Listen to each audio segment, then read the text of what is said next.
This situation is absolutely insane, guys. Nowadays, you can literally go outside and not expect something like this to happen. And little disclaimer, just hang on tight because it's gonna be a little bit graphic. So how the system failed, the Ukrainian refugee brutally murdered in Utah. I'm probably guessing that everybody already seen this horrific video already of this 23-year-old girl who literally got butchered right here on Charlotte's train. Points to what? Oh, but look at him. The deranged homeless man charged with killing Irina was free on cashless bail after a magistrate released him with a written promise, basically. And you can see him twitching. You can go like, hey, he's not okay in his mind probably, but I am telling you, whatever transpired from this situation could have literally transpired for every one of us. That's why we need the most, we need awareness about this situation. And the solution, I am sorry, but this guy should have been somewhere, you know, but not in that bus. His own mother told local TV station that he was a schizophrenic, basically. But Brown was allegedly a fare beater, was a free man right up until the moment he did this. And literally, okay, so you see her, Irina, she is from Ukraine, she's 23, and she is working in a Domino's, basically, from what you can see in what she's wearing. She's wearing basically a hat and a t-shirt, and it looks like something saying like pizzeria or something like that. I don't know if it's per se Domino's, but I'm guessing that she was just in her place of work or something, and after that she's just going home. And she's not trying to have any sort of visibility or something. Like, she's not trying to look cute for anyone. Like, she's just went at work and she's going back to home, you know. And right after that, look at what he does. Basically, he took something and he... And literally at this point, literally he did the worst you could think of. And how could you even see it coming? How could you even judge this situation? What did she actually do to deserve something this horrible? I don't understand, guys. Literally it is. And look, she is so afraid after the situation, and in here from the situation, literally she was so afraid, so shook by whatever happened, because it happened so fast, so quick, without notice. No, basically boom, she just, oh my god, the poor lady, literally she just cried on her own and just died. Yeah, he unfolds the pocket knife and he literally just went for her and literally stabbed her in the neck. What the hell? So now you can't even trust being on a bus safely. Like, what is going on? Like, this is probably a subway or something like that. Yeah, I believe it's the subway. So what's going on with public transportation now?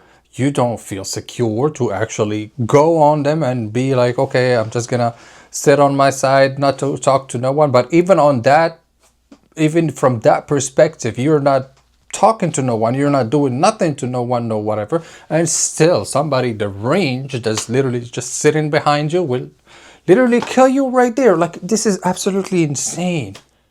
And how the hell did that magistrate come to a conclusion that, yeah, he's okay, we can just go? And look at what happened nowadays, basically. Like, this, the girl basically survived a whole war in her own country. She came here thinking everything is fine. I am secure enough to have a life, go have work and make some money and all of that. And then something like this happened. Not even a war ended her, and then it comes to a guy like this that did that to her. Like, wow, what does it say about our own society in this country? Like, come on. Yeah, and so after the facts, after that happened, just like I said, people are not even helping her. People are like just on their side. I'm scared. So literally she just, that poor lady. And after the facts, so he is basically just walking by. He still got the murder weapon basically in his hand, and that is spilling everywhere. And no one is saying nothing, no one is budging, no nothing until they understood what happened and they saw that the girl actually fell and now, oh, we gotta help. Yeah, literally blood everywhere.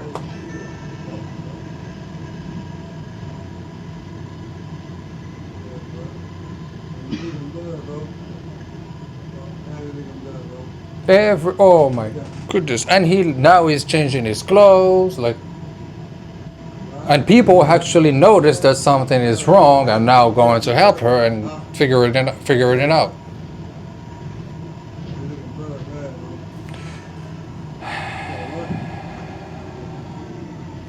I swear to God, I do not understand how that magistrate could let him go that easily. I hope he gets life literally for what he did. I am sorry. We should not be dealing with crazy people like this outside. I am sorry.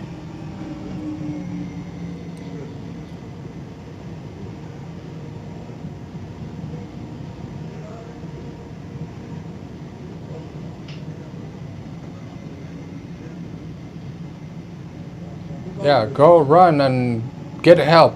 Call the 911. Call people. And he's literally, you can see him even on the side. He's literally just staring at whatever happened. Staring, and he's like maybe in one of those episodes that the schizophrenic gets or whatever. But he's literally out of this world at some, like, I don't know what's going on in his head. I am not in that state. And since literally he already showed proof of what crazy shit he could do and the magistrate letting him go that easily, I mean, come on, what's going on in here? And he was also at some point saying some shit like, oh, I got that white girl, I got that white girl. So for him, maybe in his head he was thinking that it was a war against white women or something. Like, what sort of craziness was going on in his head? And the fact that the magistrates, with the help of doctors and all of that, and even his own mother, that was saying, yeah, he's a little cuckoo and all of that, and still. So what's gonna happen next? And he just gets out of the subway like nothing happened, and now more people are helping. Oh my goodness. Go on, and it was already too late. Like, what was done is already done, and he should not have been on that subway. No, I'm sorry. He might have been schizophrenic, he might have been whatever you want. He still knew a little bit what he was doing, and he still had some sort of consciousness at that situation. And I probably believe that after he gets charged and everything, I'm probably guessing that he's gonna go to one of those asylum hospitals or whatever, where, you know, if you're cuckoo or something, they kind of have to work on your psyche a little bit, you know. New footage reveals that in the final moments of her life, Irina Sarutska's fellow passengers tried to help her. The Ukrainian refugee had collapsed to the floor underneath her seat on the Lynx Blue Line train in Charlotte following the stabbing attack, when a number of train riders ran over. Literally surviving a whole war just so that you can come to the most freest country in the world, and you get stabbed in that manner and you die? Whoa, whoa, whoa, whoa, whoa, whoa. And bent down beside her, trying to offer aid. Heroic passengers reportedly tried to perform CPR on the 23-year-old victim, as one man took his shirt off to dress her wound, and another ran to tell the train operator what had happened and get them to stop the train. Tragically, there was nothing that they could do to save her.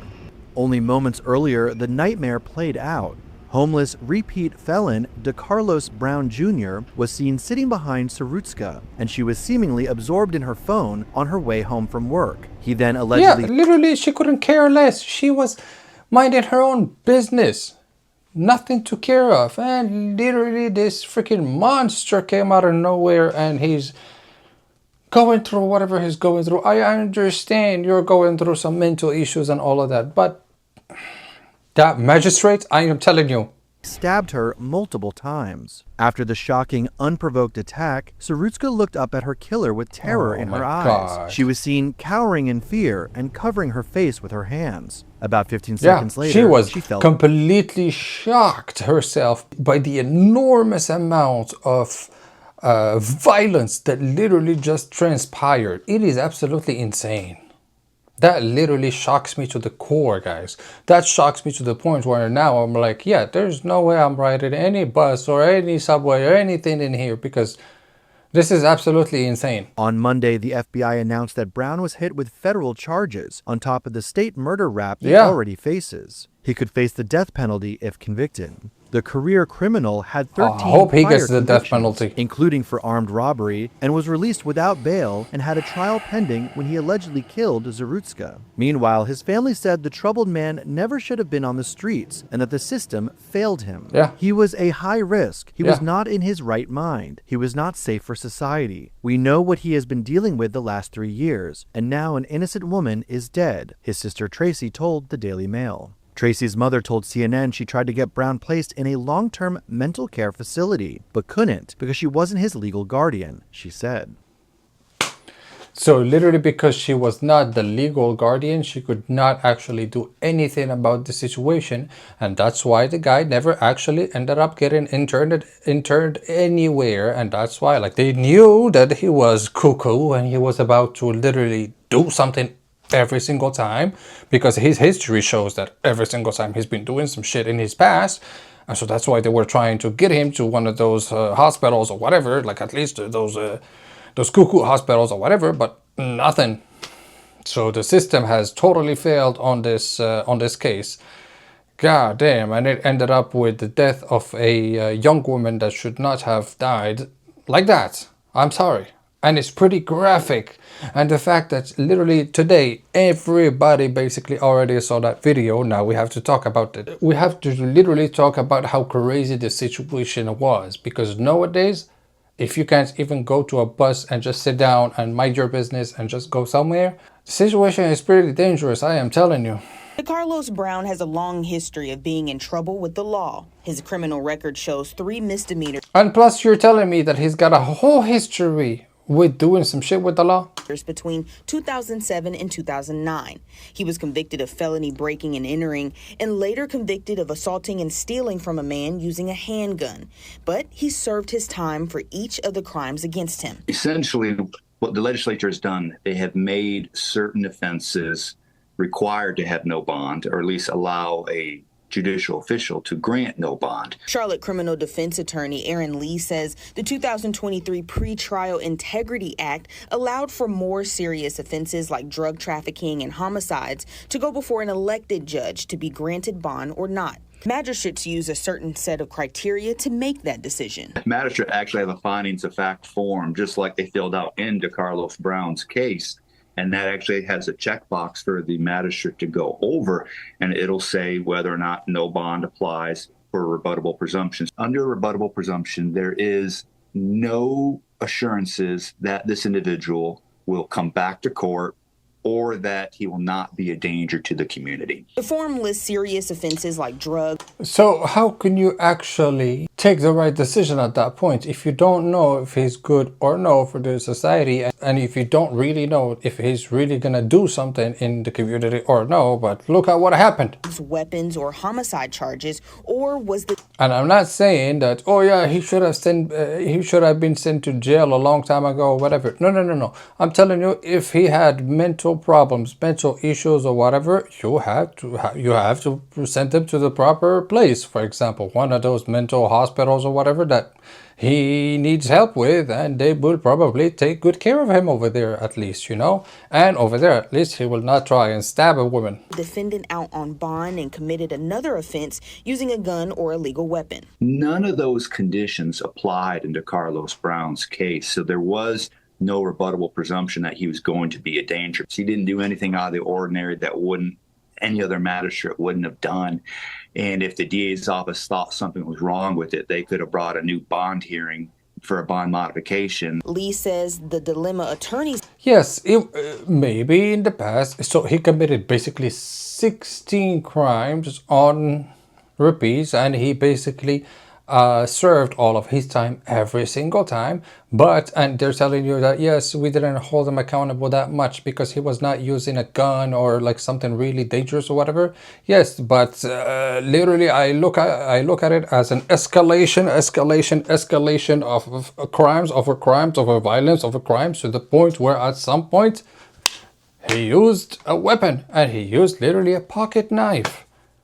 And now you can see how much damage a pocket knife can do. Have is they're lawyers, not doctors. He says getting someone evaluated is a lengthy and timely process. It is kind of a broken system that a lot of clients do have mental health issues, but getting them evaluated is only for the courts process at streamline and see if they can stand trial and their rights aren't going to be violated. But it's not getting them treatment and making sure the community's safe. It's certainly not for it's that not. reason. You're resolving the issue at that point, yes, but you are not actually treating the wound.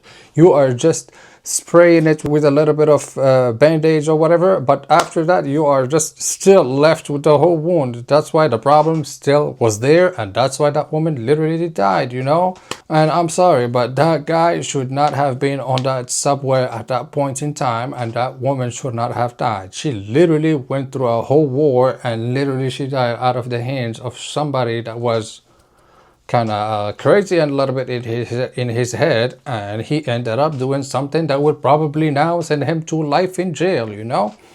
And maybe that if the justice system and the whole system basically, if it did not fail him the way it did in a way, maybe it would have helped him maybe sooner to help and manage that condition that he's got, and maybe he would have been in a better place in a way. But I guess that this is the situation we gotta deal with. And guys, I just want you to be very safe out there, because it feels like nowadays it is not safe anymore to even be in a subway by yourself minding your own business. So you guys let me know down in the comments below, what do you think about this whole video? Let me know what you think about this whole situation, because this is absolutely insane and we need to talk about it more and have more awareness of this kind of situation and be more careful, guys. So on that note, don't forget to like this video, subscribe to the channel. See you in the next one. Peace.